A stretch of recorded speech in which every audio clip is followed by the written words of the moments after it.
साथियों नमस्कार। मेरा नाम अंश और आज की वीडियो में मैं आपसे कुछ बातें करना चाहता हूँ। अभी वर्तमान में मैं भारतीय रेलवे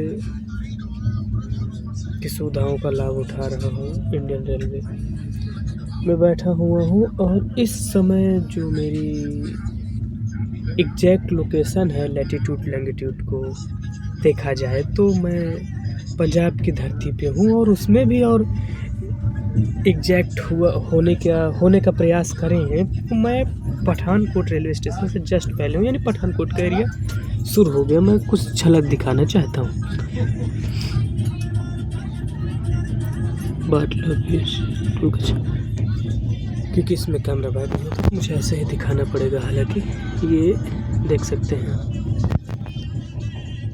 तो अभी मैंने सर्च किया गूगल पे, सुना भी मैंने कि पठानकोट एक ऐसी सिटी है जिसमें one of the largest air strikes, surgical strikes, such type of strikes have been done here for a long period of time and many times continuously 2 times in a year by the Pakistan। तो मुझे ये ख्याल आया कि इस पर बात होनी चाहिए। देखिए,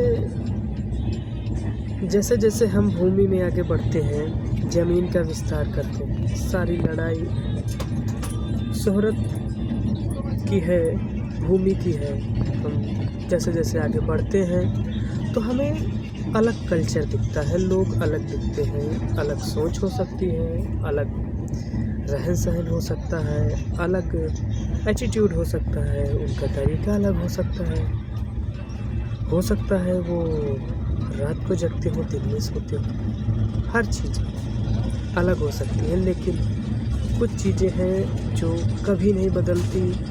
देश काल के बदल जाने के बाद भी वो चीज़ें कंटिन्यूसली बनी रहती हैं। वो चीज़ें बदलती हैं लेकिन सभी के लिए बदलती हैं और परिस्थिति के हिसाब से बदलती हैं।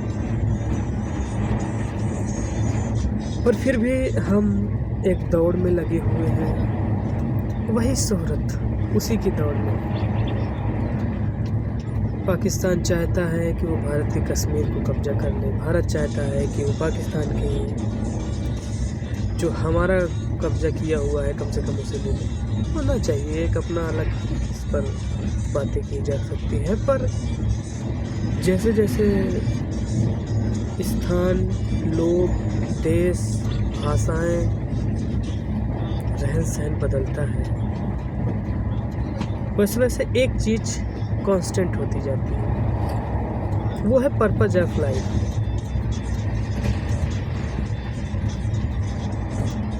लोग दौड़ तो रहे हैं पर जो उनके जीवन का उद्देश्य है वो जानने के लिए ही दौड़ रहे हैं। सुनने में थोड़ा सा अचंभा लगेगा कि नहीं ऐसा तो नहीं है, पर जरा खुद से पूछिए कि ये बेचैनी क्यों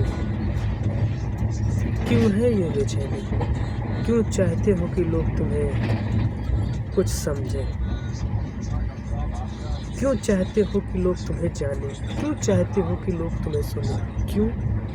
जरा पूछना अपने आप से, तो तुम्हें पता चलेगा कि तुम नहीं चाहते हो, तुम चाहते कुछ और हो और उसका रिजल्ट दूसरा निकलता है। दरअसल तुम ये नहीं चाह रहे हो कि कोई तुम्हें जाने पहचाने, नहीं, तुम्हें चाह कुछ तुम और रहे हो, वो हो नहीं पा रहा, तो इस वजह से ये सारी चीज़ें निकलती हैं।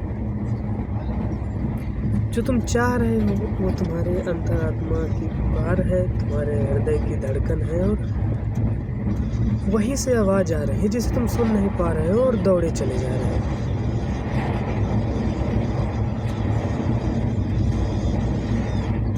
अलग अलग फिलोसफर ने इसे अलग अलग कहा है। अगर हम सरल शब्दों में समझें तो इसे राम राज्य कहा गया है। अगर स्टेट के संदर्भ में समझें कि लोग का जो उद्देश्य है वो किस ओर जा रहा है, मतलब क्या है। हम भाग तो रहे हैं, पर जो ये भाग दौड़ है क्या सच में जो चाह रहे हैं इसीलिए भाग रहे हैं? नहीं। और अगर हम जिस दिन भी हम ये समझ पाए कि हम जहाँ दौड़ रहे हैं, जिस लिए दौड़ रहे हैं वो शायद मंजिल नहीं है, मंजिल कहीं और है, मंजिल कुछ और है, तब हमें एहसास होगा कि हमारी दौड़ बेकार रही। और तब ही गुड गवर्नेंस, जिसे वो कहता है, क्या नाम है उसका, वर्ल्ड बैंक 1980 में जो डिफिनेशन दिया था कि गुड गवर्नेंस, वही एक गुड गवर्नेंस की मिसाल बन सकती है। बाकी यहाँ आया हूँ, एक्सप्लोर करूँगा, देखूँगा जैसा होगा क्या है यहाँ का सीन, क्योंकि अलग स्टेट में जाना, वहाँ के जलवायु के परिवर्तन के साथ उनके रहन सहन के बदलते हुए देखना और उनसे बात करना मुझे पसंद है। मैं जानना चाहता हूँ कि लोग क्यों घबराए हुए। बाकी इस तरह मैं बोलता गया तो बोलता ही जाऊँगा, वीडियो बनती जाएगी।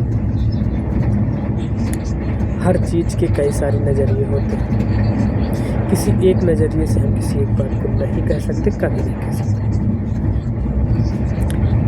इसी के साथ हाँ, वीडियो बना लिया हूँ, जरूरी है कि इसे मैं पोस्ट करूँ, क्योंकि फ्री का ज्ञान क्या ही देना। पर ये पक्की बात है कि जो लोग मुझसे बात करते हैं, मुझे जानते हैं, उन्हें पता होगा, वो अप्रिशिएट करेंगे, समझेंगे। बाकी किसी ने कहा कि तुम किस किस को गले लगा लोगे, किस किस के दुख को दूर कर दोगे, नहीं कर पाओगे। हर किसी को गले लगा लेना संभव नहीं। तो ठीक है दोस्तों, बाय बाय। ये मोड़ की बात है, कभी कुछ और कभी कुछ और। बाकी बी हैप्पी।